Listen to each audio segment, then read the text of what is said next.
Salut mes chers talentueuses et mes chers leaders. J'espère que vous allez bien. Nous avançons à grands pas dans notre journal. J'espère que vous exploitez le journal au fur et à mesure que vous avancez dans ces vidéos-là.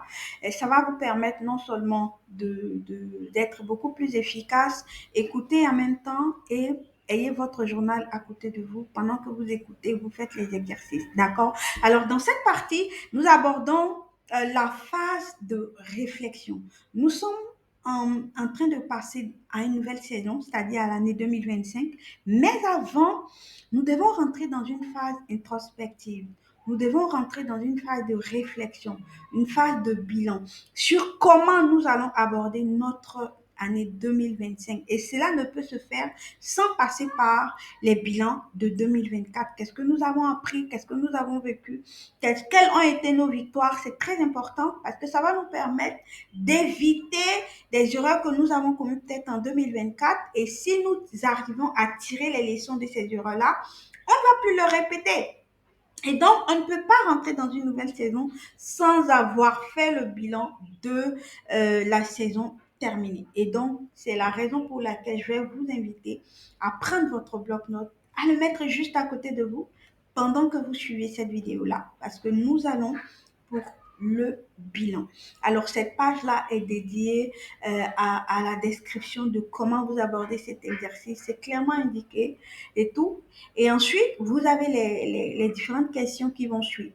D'accord? La première question, c'est vos réussites. Quelles sont, si vous devez célébrer, quelles sont les trois plus grandes réussites dont vous êtes fiers, que vous avez vécues en 2024? D'accord? Parfois, on a besoin, on a tous vécu de belles choses. Les victoires, peu importe la nature, la taille petite ou grande, elles méritent d'être célébrées. On est tous d'accord là-dessus. Mais ici, je vous demande d'être beaucoup plus précis. Quelles sont les trois choses que vous avez réussi à accomplir dont vous êtes fiers? D'accord? Après, quelles sont les petites victoires et tout également, ceux aussi, il faut les noter.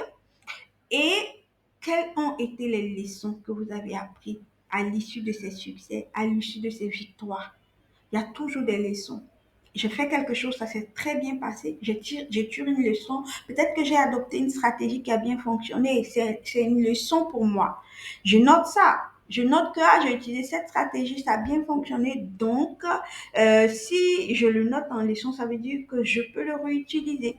D'accord? Donc, il y a toujours des leçons, il y a toujours des choses qu'on apprend, peu importe, que ce soit dans les problèmes, les difficultés, les challenges qu'on rencontre, ou que ce soit dans les succès, dans les réussites, il y a toujours des leçons. C'est plus sage et ça nous permet de pouvoir dupliquer certaines stratégies qu'on a adoptées, qui ont bien fonctionné. Ensuite, quelles sont les leçons que j'ai tirées de toutes les expériences que j'ai vécues? D'accord? Et pourquoi ces leçons-là ont été significatives pour moi? Après, on passe aux compétences ou aux connaissances. Est-ce que j'ai développé de nouvelles compétences cette année?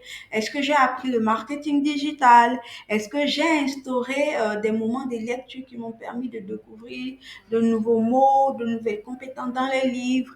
Est-ce que j'ai participé à des événements qui m'ont ouvert l'esprit sur certains sujets et tout? Notez-les, d'accord? Et après, quels sont les autres points que vous aimeriez souligner, qui ont aussi marqué, qui vous ont marqué pendant cette année-là? Vous les notez tous. D'accord? Le but pour nous, c'est vraiment de pouvoir aller chercher à identifier comment on a vécu cette année 2024. D'accord? Et quelles sont les leçons que j'ai apprises? Quels sont les points d'apprentissage pour moi?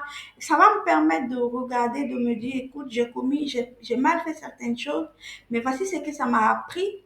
Et ça veut dire que je ne vais plus les commettre à nouveau en 2025. Donc, c'est l'une des raisons pour lesquelles il est super important de faire son bilan. Et je vous dis à très vite. Prenez votre bloc-notes, faites cet exercice-là et on se retrouve à la prochaine leçon.